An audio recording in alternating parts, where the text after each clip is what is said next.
जानिए क्या होगा कलयुग का स्वरूप और अंत। महर्षि व्यास जी के अनुसार सतयुग, त्रेता युग, द्वापर युग, कलयुग ये 4 युग हैं जो देवताओं के 12,000 दिव्य वर्षों के बराबर होते हैं। समस्त चतुर्युग एक से ही होते हैं। आरंभ सतयुग से होता है और अंत में कलयुग होता है। ब्रह्मा जी कृतयुग में जिस प्रकार सृष्टि का आरंभ करते हैं वैसे ही कलयुग में उसका उपसंहार करते हैं। अब आते हैं कलयुग पर जो अब चल रहा है। महर्षि व्यास जी के अनुसार कलयुग में मनुष्यों में वर्ण, ब्राह्मण, क्षत्रिय, वैश्य, शूद्र और आश्रम संबंधी प्रवृत्ति नहीं होगी। वेदों का पालन कोई नहीं करेगा। कलयुग में विवाह को धर्म नहीं माना जाएगा। शिष्य गुरु के अधीन नहीं रहेंगे। पुत्र भी अपने धर्म का पालन नहीं करेंगे। कोई किसी कुल में पैदा ही क्यों न हुआ हो, जो बलवान होगा वही कलयुग में सबका स्वामी होगा। सभी वर्णों के लोग कन्या बेचकर निर्वाह करेंगे।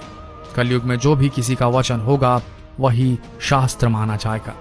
सभी अपनी अपनी रुचि के अनुसार अनुष्ठान करके उसमें उपवास, परिश्रम और धन का व्यय करना धर्म कहा जाएगा। कलयुग में थोड़े से धन से मनुष्यों में बड़ा घमंड होगा। स्त्रियों को अपने केशों पर ही रूपवती होने का गर्व होगा। स्वर्ण, मणि और रत्न तथा वस्त्रों के नष्ट हो जाने पर स्त्रियों केशों से ही श्रृंगार करेंगी अपने। कलयुग में स्त्रियां धनहीन पति को त्याग देंगी। उस समय धनवान पुरुष ही स्त्रियों का स्वामी होगा। जो अधिक देगा उसे ही मनुष्य अपना स्वामी मानेंगे। उस समय लोग प्रभुता के ही कारण संबंध रखेंगे। द्रव्य राशि घर बनाने में ही समाप्त हो जाएगी। इससे दान पुण्य के काम नहीं होंगे और बुद्धि धन के संग्रह में ही लगी रहेगी। सारा धन उपभोग में ही समाप्त हो जाएगा। उससे धर्म कर्म के काम नहीं हो पाएंगे। कलयुग की स्त्रियां अपनी इच्छा के अनुसार आचरण करेंगी। हाव भाव विलास में ही उनका मन लगा रहेगा। अन्याय से धन पैदा करने वाले पुरुषों में उनकी आसक्ति होगी। लोग एक एक पैसे के लिए दूसरों का बुरा करने से भी नहीं कतराएंगे। कलयुग में सब लोग सदा सबके लिए समानता का दावा करेंगे। गायों का के प्रति गौरव तब तक ही रहेगा जब तक वे दूध देती रहेंगी, उसके बाद नहीं। कलयुग की प्रजा बाढ़ और सूखे के भय से व्याकुल रहेगी। सबके नेत्र आकाश की ओर लगे रहेंगे। वर्षा न होने से मनुष्य तपस्वी लोगों की तरह फल, मूल व पत्ते खाकर और कितने ही आत्मघात कर लेंगे, यानी कि खुद मर जाएंगे, सुसाइड कर लेंगे। कलयुग में सदा अकाल ही पड़ता रहेगा। सब लोग हमेशा किसी न किसी कलेशों से घिरे रहेंगे। किसी किसी को थोड़ा सुख भी मिल जाएगा। सब लोग बिना स्नान करे ही भोजन करेंगे। देव पूजा, अतिथि सत्कार, श्राद्ध और तर्पण की क्रिया कोई नहीं करेगा। कलयुग की स्त्रियां लोभी, नाटी, अधिक खाने वाली और मंद भाग्य वाली होंगी। गुरुजनों और पति की आज्ञा का पालन नहीं करेंगी तथा पर्दे के भीतर भी नहीं रहेंगी। अपना ही पेट पालेंगी, क्रोध में भरी रहेंगी। देह शुद्धि की ओर ध्यान नहीं देंगी तथा असत्य और कटु वचन बोलेंगी। इतना ही नहीं, वे दुराचारी पुरुषों से मिलने की अभिलाषा करेंगी। ब्रह्मचारी लोग वेदों में कहे गए व्रत का पालन किए बिना ही वेदाध्यापन करेंगे। गृहस्थ पुरुष ना तो हवन करेंगे, ना ही सत्पात्र को उचित दान करेंगे। वनों में रहने वाले वन के कंद मूल आदि से निर्वाह न करके ग्रामीण आहार का संग्रह करेंगे और सन्यासी भी मित्र आदि के स्नेह बंधन में बंधे रहेंगे। कलयुग आने पर राजा प्रजा की रक्षा न करके बल्कि कर के बहाने प्रजा के ही धन का अपहरण करेंगे। अधम मनुष्य संस्कारहीन होते हुए भी पाखंड का सहारा लेकर लोगों को ठगने का काम करेंगे। उस समय पाखंड की अधिकता और अधर्म की वृद्धि होने से लोगों की आयु कम होती चली जाएगी। उस समय 5, 6 अथवा 7 वर्ष की स्त्री और 8, 9 या 10 वर्ष के पुरुष से ही संतानें होने लगेंगी। घोर कलयुग आने पर मनुष्य 20 वर्ष तक भी जीवित नहीं रहेंगे। उस समय लोग मंद बुद्धि, व्यर्थ के चिन्ह धारण करने वाले व बुरी सोच वाले होंगे। अतः जब जब इस जगत में पाखंड वृत्ति दिखने लगे, साधु पुरुषों की हानि होने लगे, जब धर्मात्मा मनुष्यों के आरंभ किए हुए काम शिथिल पड़ जाएं, जब जब यज्ञों के अधीश्वर भगवान विष्णु का लोग यज्ञों द्वारा यजन न करें, जब वेदवाद को छोड़कर पाखंड में अनुराग बढ़ता जाए, तब तब कलयुग की वृद्धि का अनुमान करना चाहिए। उस समय पाखंड से प्रभावित मनुष्य देवताओं से क्या लेना है, ऐसा कहेंगे। कलयुग में प्रायः लोग घुटनों तक वस्त्र पहनेंगे। चारों वर्णों ब्राह्मण, क्षत्रिय, वैश्य, शूद्र के लोग शूद्रवत हो जाएंगे। कलयुग में लोग सास ससुर को ही लोग गुरुजन समझेंगे। उस समय सुंदर पत्नी और साले आदि ही सच्चे हितैषी समझे जाएंगे। लोग अपने ससुर की अनुगामी होकर कहेंगे कि कौन किसकी किसकी माता और कौन किसका पिता। सब अपने कर्मों के अनुसार ही जन्म लेते हैं और मरते हैं। उस समय थोड़ी बुद्धि वाले मनुष्य मन वाणी और शरीर से प्रतिदिन बारंबार पाप करेंगे, उस समय कोई सच्चा ब्राह्मण कोई विरला ही होगा।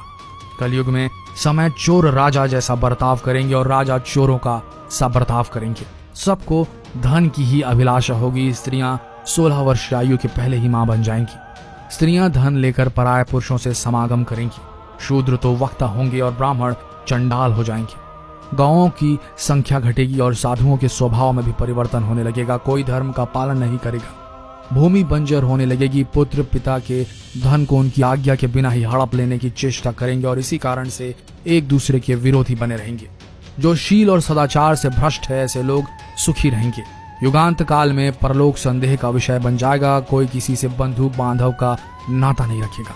लोग ऋण चुकाए बिना ही हड़प लेंगे तथा जिसका शास्त्र में कहीं विधान नहीं है ऐसे यज्ञों का अनुष्ठान होगा। मनुष्य अपने को ही पंडित समझेंगे और बिना प्रमाण के ही सब कार्य करेंगे। तारों की ज्योति फीकी पड़ जाएगी। 10 दिशाएं विपरीत होंगी। पुत्र पिता को तथा बहुएं सास को काम करने की भेजेंगी। कलयुग में समय के साथ साथ मनुष्य वर्तमान पर विश्वास करने वाले शास्त्रज्ञान से रहित दंभी और अज्ञानी हो जाएंगे। जब जगत के लोग सर्वभक्षी हो जाएं, स्वयं की आत्मरक्षा के लिए विवश हो जाएं तथा राजा उनकी रक्षा करने में असमर्थ हो जाएं, तब मनुष्यों में क्रोध लोभ की अधिकता हो जाएगी। कलयुग के अंत के समय बड़े बड़े भयंकर युद्ध होंगे।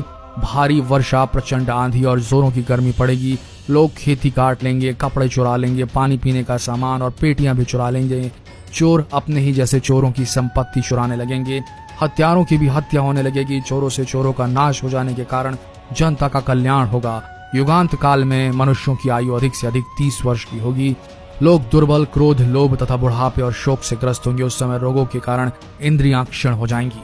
फिर धीरे धीरे लोग साधु पुरुषों की सेवा, दान, सत्य एवं प्राणियों की रक्षा में तत्पर होंगे। इससे धर्म के एक चरण की स्थापना होगी। उस धर्म से लोगों को कल्याण की प्राप्ति होगी। लोगों के गुणों में परिवर्तन होगा और धर्म से लाभ होने का अनुमान होने लगेगा। फिर श्रेष्ठ क्या है इस बात पर विचार करने से धर्म ही श्रेष्ठ दिखाई देगा। जिस प्रकार क्रमशः धर्म की हानि हुई थी उसी प्रकार धीरे धीरे प्रजा धर्म की वृद्धि को प्राप्त करेगी। इस प्रकार धर्म को पूर्ण रूप से अपना लेने पर सब लोग सतयुग देखेंगे। सतयुग में सबका व्यवहार अच्छा होता है।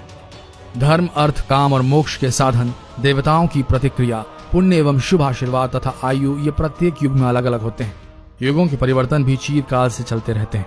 उत्पत्ति और संहत के नित्य परिवर्तनशील यह संसार कभी क्षण भर के लिए भी स्थिर नहीं रह सकता। बात चौंकाने वाली है कि एक समय ऐसा आएगा जब 16 वर्ष की उम्र में बाल सफेद हो जाएंगे और 20 वर्ष की उम्र में बुढ़ापा आ जाएगा। ब्रह्म वैवर्त पुराण में बताया गया है कि कलयुग में ऐसा समय भी आएगा जब इंसान की उम्र बहुत कम रह जाएगी। युवावस्था समाप्त हो जाएगी। इस पुराण में कलयुग में किस प्रकार का वातावरण रहेगा, इंसानों का जीवन कैसा रहेगा, स्त्री और पुरुषों के बीच कैसे संबंध रहेंगे आदि बातों की भविष्यवाणी की गई है। यहाँ जानिए इस पुराण में कलयुग के लिए क्या क्या भविष्यवाणी पहले से ही कर दी गई है। इंसानों की उम्र हो जाएगी बहुत कम। कलयुग में इंसानों की उम्र बहुत कम हो जाएगी। स्त्री और पुरुष दोनों ही रोगी और थोड़ी उम्र वाले हो जाएंगे। 16 वर्ष की आयु में ही लोगों के बाल पक जाएंगे और 20 वर्ष की आयु में ही वृद्ध हो जाएंगे। युवावस्था समाप्त हो जाएगी। यह बात सच भी प्रतीत होती है क्योंकि प्राचीन काल में इंसानों की औसत उम्र करीब 100 वर्ष रहती थी। इस काल में 100 वर्ष से अधिक जीने वाले लोग भी हुआ करते थे। उस काल में 100 वर्ष से अधिक जीने वाले लोग भी हुआ करते थे। लेकिन आज के समय में इंसानों की औसत आयु बहुत कम हो गई है। भविष्य में भी इंसानों की औसत उम्र में कमी आने की संभावनाएं काफी अधिक है क्योंकि प्राकृतिक वातावरण लगातार बिगड़ रहा है और हमारी दिनचर्या असंतुलित हो गई है।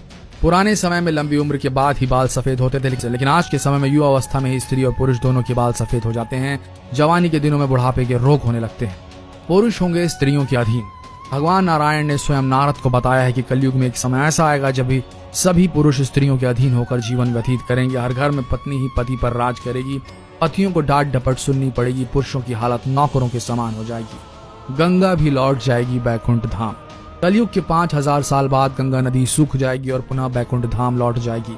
जब कलयुग के 10,000 वर्ष हो जाएंगे तब सभी देवी देवता पृथ्वी छोड़कर अपने धाम लौट जाएंगे। इंसान पूजन, कर्म, व्रत, उपवास और सभी धार्मिक काम करना बंद कर देंगे। अन्न और फल नहीं मिलेंगे। एक समय ऐसा आएगा जब जमीन से अन्न उपजना बंद हो जाएगा, पेड़ों पर फल नहीं लगेंगे। धीरे धीरे ये सारी चीजें विलुप्त हो जाएंगी। गाय दूध देना बंद कर देंगी। समाज हिंसक हो जाएगा। कलयुग में समाज हिंसक हो जाएगा। जो लोग बलवान होंगे उनका ही राज चलेगा। मानवता नष्ट हो जाएगी। रिश्ते खत्म हो जाएंगे। एक भाई दूसरे भाई का ही शत्रु हो जाएगा। लोग देखने, सुनने और पढ़ने लगेंगे अनैतिक चीजें। कलयुग में लोग शास्त्रों से विमुख हो जाएंगे। अनैतिक साहित्य ही लोगों की पसंद हो जाएगा। बुरी बातें, बुरे शब्दों का ही व्यवहार किया जाएगा। स्त्री और पुरुष दोनों ही हो जाएंगे अधर्मी। कलयुग में ऐसा समय आएगा जब स्त्री और पुरुष दोनों ही अधर्मी हो जाएंगे। स्त्रियां प्रतिवत धर्म का पालन करना बंद कर देंगी और पुरुष भी ऐसा ही करेंगे। स्त्री और पुरुषों से संबंधित सभी वैदिक नियम विलुप्त हो जाएंगे। चोर और अपराधियों की संख्या बहुत अधिक हो जाएगी। इस काल में चोर और अपराधियों की संख्या इतनी अधिक बढ़ जाएगी कि आम इंसान ठीक से जीवन जी नहीं पाएगा। लोग एक दूसरे के प्रति हिंसक हो जाएंगे और सभी के मन में पाप प्रवेश कर जाएगा। कल की अवतार करेगा अधर्मियों का विनाश। कलयुग के अंतिम काल में भगवान विष्णु का कल की अवतार होगा। यह अवतार विष्णु यशा नामक ब्राह्मण के घर जन्म लेगा। भगवान कल की बहुत ऊंचे घोड़े पर चढ़कर अपनी विशाल तलवार से सभी अधर्मियों का नाश करेंगे। भगवान कल की केवल 3 दिनों में पृथ्वी से समस्त अधर्मियों का नाश कर देंगे। ऐसे आएगी प्रलय। कलयुग में अंतिम समय में बहुत मोटी धारा से लगातार वर्षा होगी, जिससे चारों ओर पानी ही पानी हो जाएगा। समस्त पृथ्वी पर जल हो जाएगा और प्राणियों का अंत हो जाएगा। इसके बाद एक साथ 12 सूर्योदय होंगे और उनके तेज से पृथ्वी सूख जाएगी। तो दोस्तों, ये होगा कलयुग में।